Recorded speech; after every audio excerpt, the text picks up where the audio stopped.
Y bien, queridos oyentes, hermanos y amigos, ahora quiero compartir contigo una pequeña meditación o reflexión, si se quiere, revisando un lugar que está en la Biblia, en el Antiguo Testamento, sobre todo, y que reviste cierta importancia y es bueno recordarlo para también siempre buscar su relación con nosotros y qué enseñanza para la edificación nos puede traer a cada uno de nosotros. Me estoy refiriendo a Adulam, o la cueva de Adulam, ¿sí?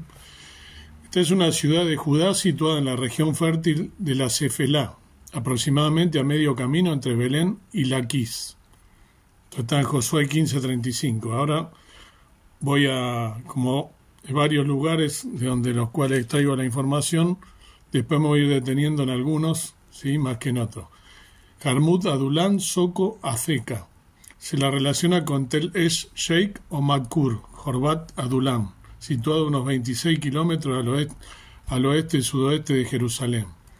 El nombre original parece haberse conservado en el de las ruinas cercanas de It el-Ma, que es Millet. Adulam está en una ubicación estratégica ya que dominaba tanto Wadi al este-sur como el acceso de esa parte de la Cefelá al interior de Judá. Se la conoce principalmente por la cueva de Adulam, lugar donde David se refugió cuando huía del rey Saúl. Después vamos a detenernos un poco más en esto. En estos parajes hay muchas cuevas de piedra caliza. Y 3 de los 30 jefes descendieron y vinieron en tiempo de la siega a David en la cueva de Adulam, y el campamento de los filisteos estaba en el valle de Refaim. Para aquel entonces Adulam ya era una ciudad antigua, pues la primera mención que se hace de ella en el registro bíblico es en relación con Girá, el adulamita, quien llegó a ser compañero de Judá antes de que la familia de Jacob se trasladara a Egipto. Esto en Génesis 38, 1 y 2, que ahí sí lo vamos a leer. Génesis 38, 1 y 2. Dice, y aconteció en aquel tiempo que Judá descendió con sus hermanos, y fuese a un varón adulamita que se llamaba Gira, y vio allí Judá la hija de un hombre cananeo, el cual se llamaba Sua, y tomólo y entró a ella. Ahí está entonces el adulamita. Y en el 12 también dice, y pasaron muchos días y murió la hija de Sua, mujer de Judá, y Judá se consoló y subía a los trasquiladores de sus ovejas a Timná, y él y su amigo Gira el adulamita. Y después lo vuelve a mencionar también en el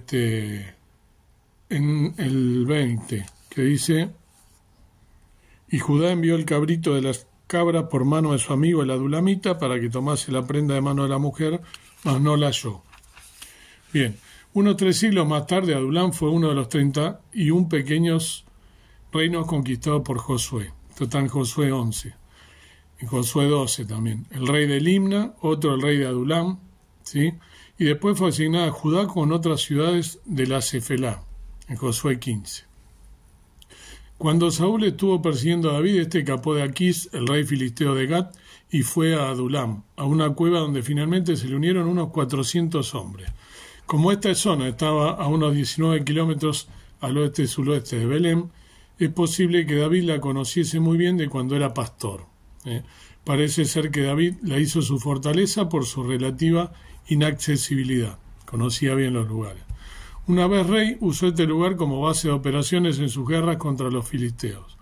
Fue desde aquí de donde salieron 3 de sus guerreros para sacar agua de la cisterna de Belén, agua que después David rehusó beber para considerar que representaba la sangre de aquellos que se habían arriesgado para obtenerla. Esto en 1 Crónicas 11. Asimismo, algunos de los hijos de Benjamín y de Judá vinieron a David al lugar fuerte, en 2 Samuel 5. Adulam era una de las 15 ciudades fortificadas que reforzó Rehoboam de Judá, 2 Crónicas 11. Las tropas de Senaquerib tomaron estas ciudades cuya función era defender los flancos sur y oeste durante el reinado de Ezequías en el 732, ¿sí? Antes de Cristo. A los 14 años el rey Ezequías subió Senaquerib, rey de Asiria, contra las ciudades fortificadas de Judá y las tomó. En los días de Nehemías, Adulam aparece entre las ciudades repobladas por los judíos que habían regresado del exilio babilónico, o sea, después de la época de Daniel, ¿no? Esto lo vamos a leer en Nehemías 11:30. Nehemías 11:30, el libro de Nehemías. Lo teníamos por aquí.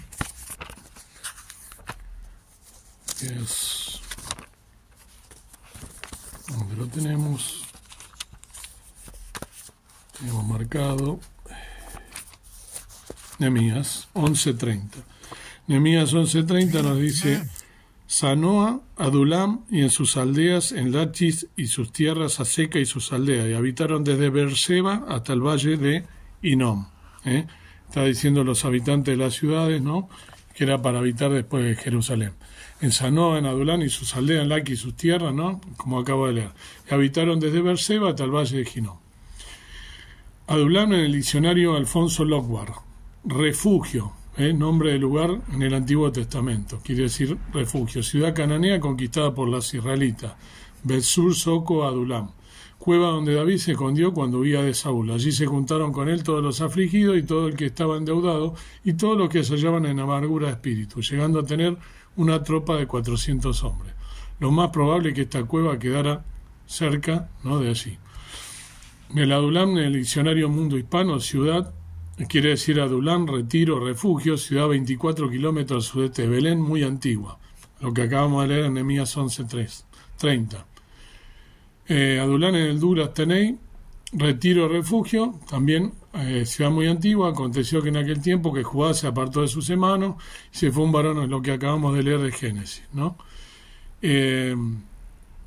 Después tenemos que una ciudad cananea en Judá, el rey de Limna, otro el rey de Adulam, otro fortificada por Roboam. Bien, ahí vemos cómo fue la historia, ¿no? O dónde podemos ir buscando antecedentes de esta ciudad, que nada más ni nada menos que el rey David no estuvo allí. Adulam en el diccionario bíblico adventista, podemos buscarlo también, quizás significa refugio, lugar de reposo o justicia del pueblo. Antigua ciudad cananea mencionada en relación con 24 Jarmut y Soco. Josué derrotó a su rey y asignó la ciudad a Judá. David se escondió en una cueva próxima a Adulam. Roboam fortificó la ciudad y Miqueas la menciona. Fue habitada nuevamente después del exilio, ¿no? El lugar ha sido identificado con Kirbet Sheikh Matkur, a unos 16 kilómetros al noroeste de Hebrón y un poco al sur de Kirbet Erminshet, en el que se conserva el antiguo nombre de Adulam. En Miqueas 1:15 podemos ver esto, también lo tengo marcado. Libro de Miqueas 1:15 dice: Aún te traeré heredero, oh moradora de Mareshá, la gloria de Israel vendrá hasta Adulam. Un profeta Miqueas también lo nombra. Bien, ahora vamos a seguir un poco más con esta historia. En Primera de Samuel, lo nombré medio al pasar, ahora lo vamos a ver un poquito más en detalle. Primera de Samuel, David en la cueva de Adulam. ¿No? David en la cueva de Adulam, Saúl asesina a los sacerdotes y la aflicción de David en Adulam.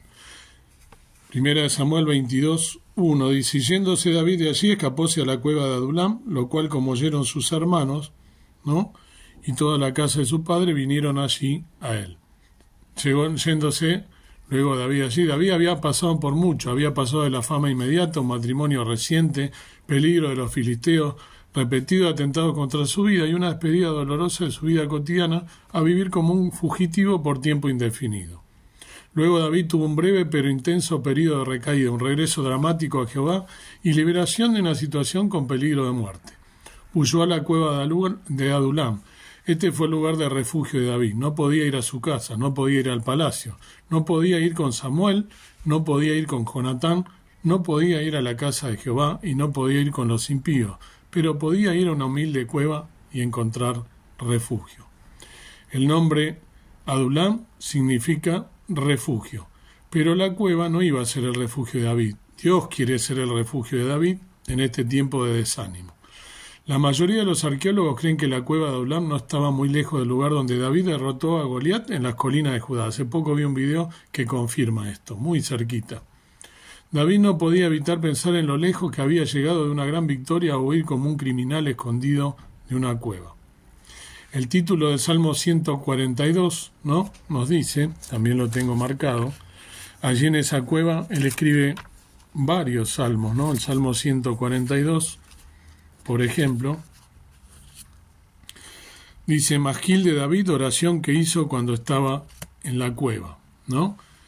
Ahí él describe el desánimo de corazón, ¿no? Dice, con mi voz clamaré a Jehová, con mi voz pediré a Jehová misericordia. Delante de él derramaré mi querella, delante de él denunciaré mi angustia. Cuando mi espíritu se angustiaba dentro de mí, tú conociste mi senda, en el camino en que andaba me escondieron lazo. Algunos de los versículos tan profundos, ¿no? Y lo que él sentía expresa. Cuando mi espíritu se angustiaba dentro de mí, tú conociste mi senda, en el camino en que andaba me escondieron lazo. Miraba a la mano derecha y observaba, mas no había quien me conociese. No tuve refugio, no había quien volviese por mi vida. El título del Salmo 57 dice Mictán de David cuando huyó delante de Saúl a la cueva. El Salmo 57 también es uno de los salmos que escribe estando aquí en esta cueva. Dice al músico principal, sobre no destruya Mictán de David cuando huyó delante de Saúl a la cueva. Y él expresa, ten misericordia de mí, oh Dios, ten misericordia de mí, porque en ti ha confiado mi alma, y en la sombra de tus alas me ampararé, hasta que pasen los quebrantos. Clamaré al Dios Altísimo, al Dios que me favorece. Él enviará desde los cielos y me salvará de la infamia del que me apura. El que me apura era justamente Saúl y todo su ejército, ¿no? Shelah. Este salmo muestra a David, ¿no? Cuando Jehová lo fortaleció en la cueva y lo preparó para lo que le seguía. Jehová lo prepara, lo lleva a ese lugar. No es casualidad que él haya ido a ese lugar, que a pesar de que lo conocía de su época de pastor, como él recuerda, ¿no?, este lugar. Él ora, ¿no?, profundamente y se encomienda a Dios. Dios lo fortaleció en la cueva y lo preparó. Entonces, en el versículo 4 él dice, no, mi vida está entre leones, estoy echado entre hijos de hombres encendidos, sus dientes son lanzas y saetas y su lengua cuchillo agudo. Ensálzate sobre los cielos, oh Dios, sobre toda la tierra tu gloria. Red han armado a mis pasos, hacia abatido mi alma. Hoyo han cavado delante de mí, en medio de él han caído. Shelah. Pero ahora podemos tenerlo, ¿no? No importa cuáles sean nuestras circunstancias. Es como Jehová lo trajo a David a este lugar y estaba en la cueva de Adulam, ¿no? Con frecuencia nosotros pensamos que tenemos que salir de la cueva hasta que tengamos el corazón que tenía David en este Salmo 57, rogándole a Dios. Primera de Samuel 22, ¿no?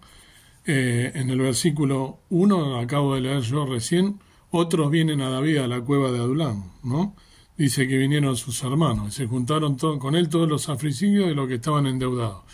Cuando sus hermanos y toda la casa de su padre lo supieron, fueron a él ahí.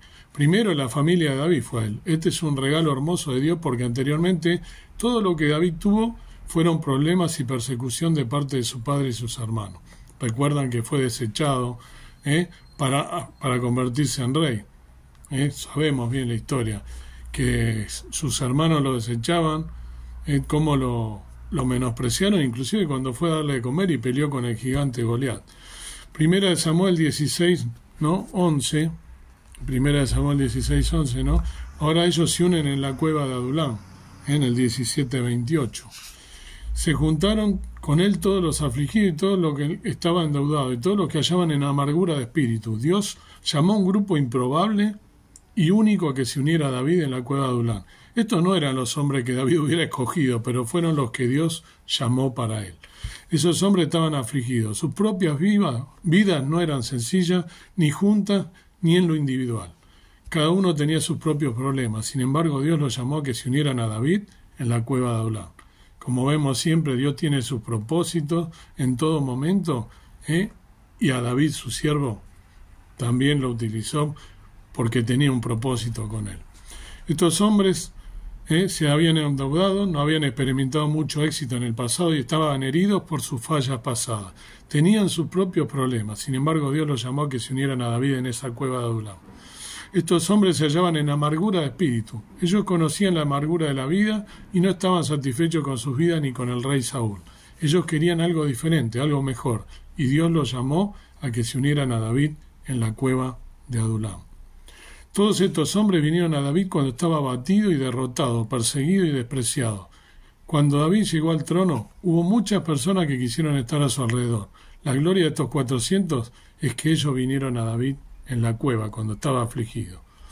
Estos son el tipo de hombres que vinieron a David, afligidos, quebrados, insatisfechos.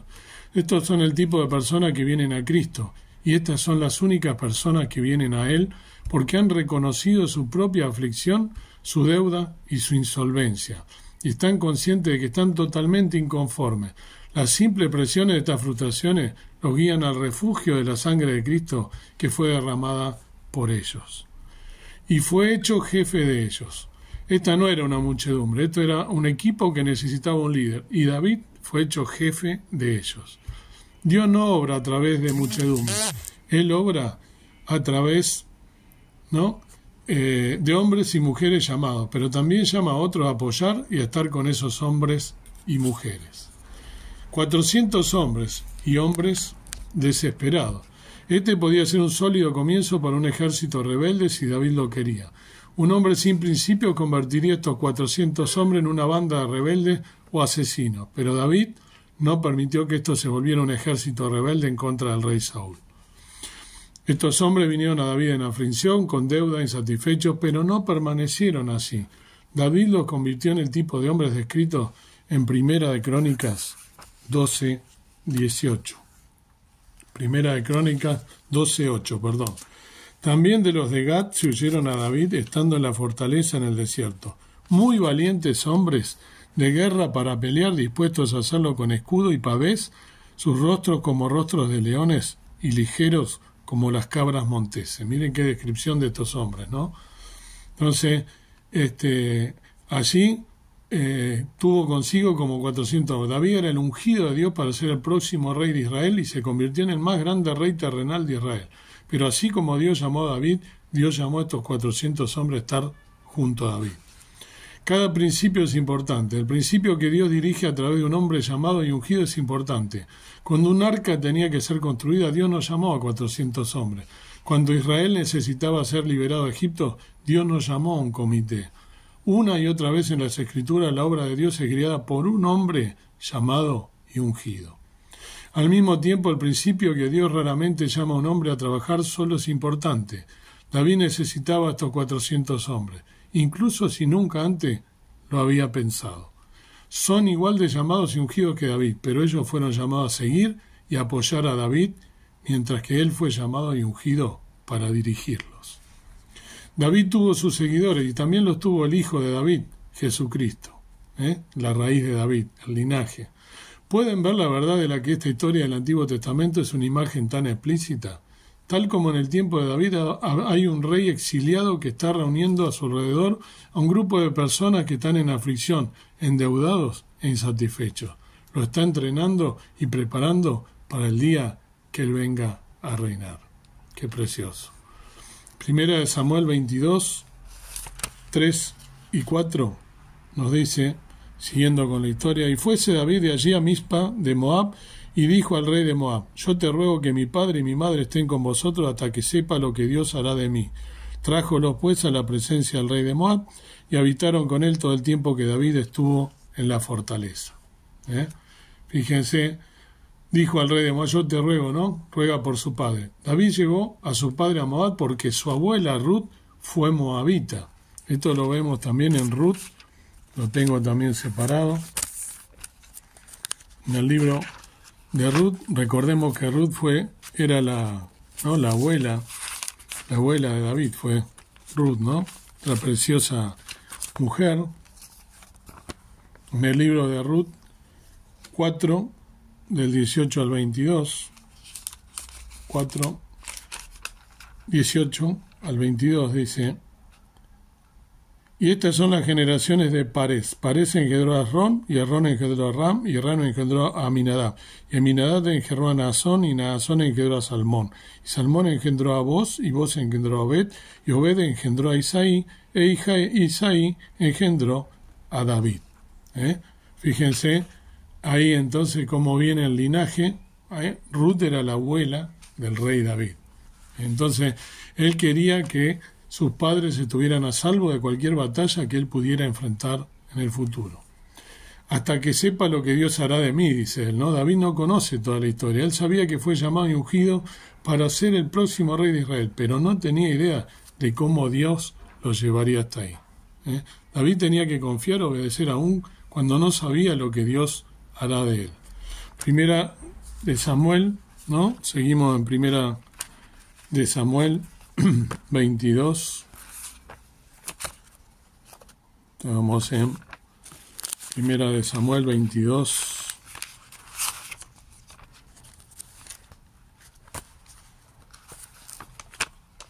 Primera de Samuel 22:5. Nos va a decir entonces ahora que el profeta Gad dijo a David, no te estés en lugar fuerte, ¿no? Anda y vete a tierra de Judá. Y David se fue, ¿no? Y vino al bosque de Arat. Él se fue al bosque de Arat. Y entonces el profeta Gad dijo a David, David gozaba del apoyo y la ayuda de los profetas. Él trató de Saúl con los profetas, ¿no? Como Samuel. Casi siempre era negativo porque Saúl se resistía a la palabra de Dios. David, en cambio, sí recibía la palabra de Dios. Dice, y Gad, profeta, dijo a David, no te estés en la fortaleza, pártete y vete a tierra de Judá. Y David se partió y vino al bosque de Aret. Vete a tierra de Judá. Gad le aconsejó a David que dejara su propio lugar fuerte y regresara al lugar fuerte del mismo Saúl. Esto probablemente no era lo que David quería escuchar, pero obedeció de todas formas. David tenía que aprender a confiar en Dios en medio del peligro, no del otro lado del peligro. Por este medio también ejercitaría a David en la fe, sabiduría y valor, y de esta forma prepararlo para el reino y mantenerlo y aumentar su reputación en el pueblo. Saúl asesina a los sacerdotes, ¿no? En 1 Samuel 22, del 6 al 8, nosotros vemos, y oyó Saúl como había parecido David y los que estaban con él. Estaba entonces Saúl en Gabá, debajo de un árbol en rama, y tenía su lanza en su mano, y todos sus criados estaban en derredor de él. Y dijo Saúl a sus criados que estaban en derredor de él, oíd ahora, hijos de Benjamín, os dará también a todos vosotros el hijo de Isaí tierras y viñas, y os hará todos tribunos y centuriones, que todos vosotros habéis conspirado contra mí, y no hay quien me descubra al oído, como mi hijo ha hecho alianza con el hijo de Isaí, ni alguno de vosotros que se duela de mí, y me descubra como mi hijo ha levantado a mi siervo contra mí, para que me aceche según hace hoy día. Entonces, fíjense, ¿no?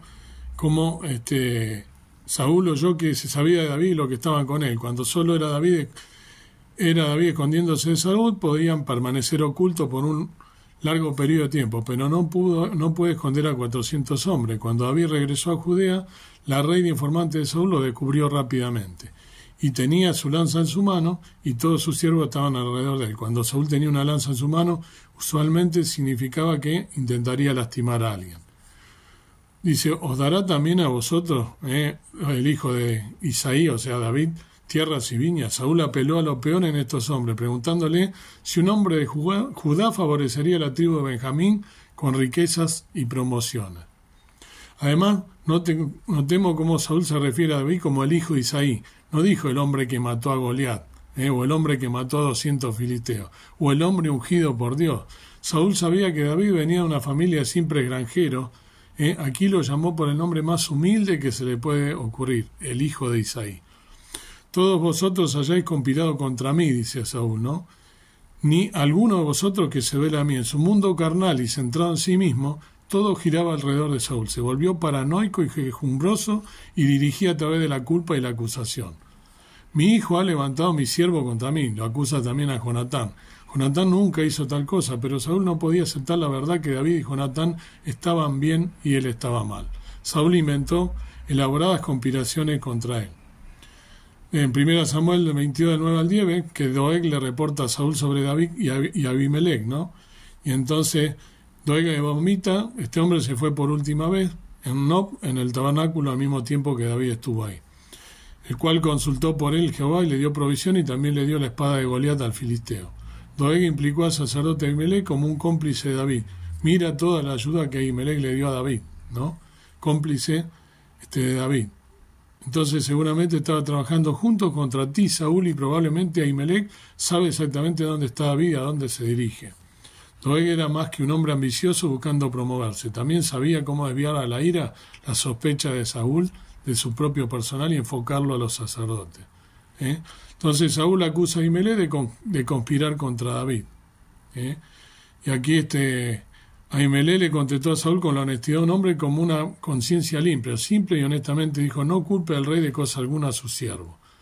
Saúl continuaba con su imprudente paranoia, acusó a Ahimelech y a David de su conspiración contra él, porque habéis conspirado contra mí, tú y el hijo de Isaí, dice, ¿no? También pensaba que David buscaba matarlo para que se levantase contra mí y me acechase.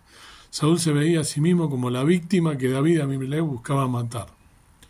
Porque tu siervo ninguna cosa sabe de este asunto grande ni pequeña, le dice a Ahimelech, ¿no? Ahora, qué bárbaro, ¿no? Saúl, como Satanás ya estaba obrando, ¿no?, en la cabeza de él, y ordena la ejecución de los sacerdotes y su familia, y Doeg el edomita los lleva a cabo, ¿no?, y los mata, ¿no?, a los sacerdotes. David después protege a Abiatar, el único sobreviviente de la familia de Ahimelech, ¿no?, más adelante. Esto lo vemos en 1 Samuel 20, del 20 al 23, y ahí después vemos, ¿no?, cómo David se sintió sobre esto en el Salmo 52, ¿no? En el Salmo 52 también él lo escribe y lo expresa. Dice al músico principal, Mapí de David, cuando vino Doeg y Idumeo y dio cuenta a Saúl, diciendo: David ha venido a casa de Ahimelech. ¿Por qué te glorías de maldad, oh poderoso? La misericordia de Dios es continua. Agravios maquina tu lengua, como navaja amolada hace engaño. Amaste el mal más que el bien, la mentira más que hablar justicia, ¿no? Y hace toda una descripción David allí, ¿no? Como David cada cosa que él le sucedía, cómo la expresaba, ¿no?, en línea con salmos que nos han quedado como testigos, ¿no?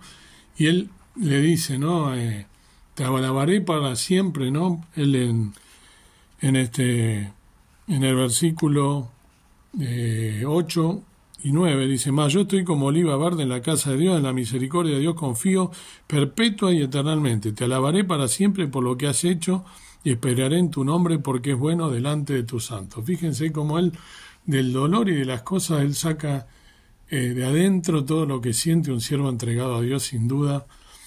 Y él dice, ¿no?, después que él se siente culpable, ¿no?, por la muerte de tus sacerdotes, y yo he ocasionado la muerte a todas las personas de casa de tu padre.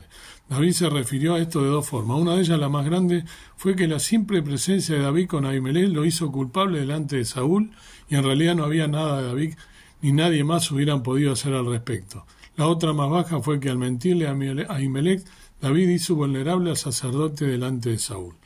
Las mentiras de David no mataron directamente a Ahimelech ni a los otros sacerdotes, pero por lo menos no permitió que Ahimelech muriera con un honor más grande. Si Ahimelech hubiera sabido el conflicto entre David y Saúl, hubiera podido escoger apoyar a David y morir con gran honor. Sabemos por 1 Samuel y por los salmos que David regresó su corazón a Jehová y le pidió perdón después de haber mentido a Ahimelech. David fue restaurado, pero aún no había fruto malo, resultado de las mentiras, y ahora David puede verlo y probarlo. Conmigo estarás a salvo, ¿no? David no podía hacer nada por los sacerdotes que ya habían sido asesinados. Confesó su culpa sobre el asunto y buscó perdón de Jehová. Ahora lo único que puede hacer es ministrar al necesitado. Frente a él, Abiatar, al sacerdote sobreviviente. Imagínate lo que significa estar huyendo, estar perseguido por alguien más fuerte que vos. Tal vez estarías deprimido, angustiado, sintiéndote solo y abandonado. Probablemente pensarías que Dios se olvidó de vos. Y para completar algo vienen a vos 400 con problemas peores. ¿Qué clase de ánimo podrías recibir de ellos? 400 endeudados que solo piensan en que lo han perdido todo. 400 afligidos cuyo corazón ya no encuentra razones para seguir adelante, que tal vez solo quieren compasión. 400 amargados que solo saben quejarse de la situación y te hacen el jefe de ellos. Soy el jefe de los endeudados, afligidos y amargados. Dijo a David como si no tuviese problema, ahora tengo 400 que creen que yo los puedo ayudar. Refiriéndose a los 400 que fueron a verlo a la cueva cuando él se escondió de Saúl. Si yo tuviera que escoger un ejército para defenderme, no escogería uno de afligidos, endeudados y amargados. Definitivamente no sería buena idea. Si yo estuviera deprimido, no buscaría otros que estén iguales o peor que yo. Buscaría unos que tuvieran mejor ánimo, que me dijeran que no hay problemas, que no se puedan solucionar. Pero Dios usa medios que no entendemos para mostrarnos su poder. Es aquí, en la cueva de Adulán, donde se forman los valientes. ¿Quién iba a creerlo? Pero fue cierto, ¿no? La Biblia nos dice, ¿no? 2 Samuel 23, del 13 al 17. David entonces se levantó con sus hombres, que eran como 600, y saliéronse de Keila, y fuéronse de una parte a otra. Y vino la nueva a Saúl de cómo David se había escapado de Keila, y dejó de salir. Y David se estaba en el desierto en peñas, se habitaba en un monte en el desierto de Zip, y buscaba a Saúl todos los días, mas Dios no lo entregó en sus manos. Viendo pues David que Saúl había salido en busca de su alma, estabas en el bosque en el desierto de Zip. Entonces se levantó Jonatán, hijo de Saúl, y vino a David en el bosque y confortó su mano en Dios. Y díjole, no temas que no te hallará la mano de Saúl mi padre, y tú reinarás sobre Israel, y yo seré segundo después de ti.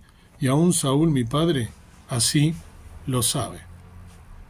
¿Qué fue lo que convirtió a 3 endeudados, afligidos, amargados en 3 valientes capaces de entrar hasta lo más profundo del campamento enemigo? ¿Qué fue lo que hizo que hombres que creen que no valen nada puedan lograr grandes hazañas? ¿Qué fue lo que pasó en la cueva de Adulán que cambió la manera de vivir de estas personas? En la siguiente narrativa bíblica quisiera aproximar en la vida de David desde una perspectiva de crisis. Y parte de esto es necesario comenzar, ¿no? Como habíamos leído en 1 Samuel 22:1, ¿no? Cuando él entra a la cueva. Allí encontramos a David en el monte más oscuro de su vida y en su peregrinar por el camino al reinado. Es el momento en que se encuentra solo en la cueva de Adulán. Extraeremos esta enseñanza a través de 3 grandes enunciados. ¿Cuáles son los problemas que nos llevan a la cueva de Adulán? ¿Cómo enfrentamos la cueva de Adulán? Y finalmente, ¿qué aprendemos en la cueva de Adulán? ¿Qué es lo que nos lleva a la cueva de Adulán? Una de las cosas que debemos entender es que en ese tiempo hubo unas grandes revelaciones de parte de Dios. Según algunos eruditos del Antiguo Testamento, menciona que en esta época que David escribió los Salmos 42, 57 y 34, ¿no? Varios de ellos ya los habíamos leído. El Salmo 34, si no me equivoco, es el que resta. Fíjense qué salmo, ¿no? Salmo de David cuando mudó su semblante delante de Abimelech y él lo echó y fuese. Bendeciré a Jehová en todo tiempo, su alabanza será siempre en mi boca. En Jehová se gloriará mi alma, oirán los mansos y se alegrarán. Engrandecer a Jehová conmigo y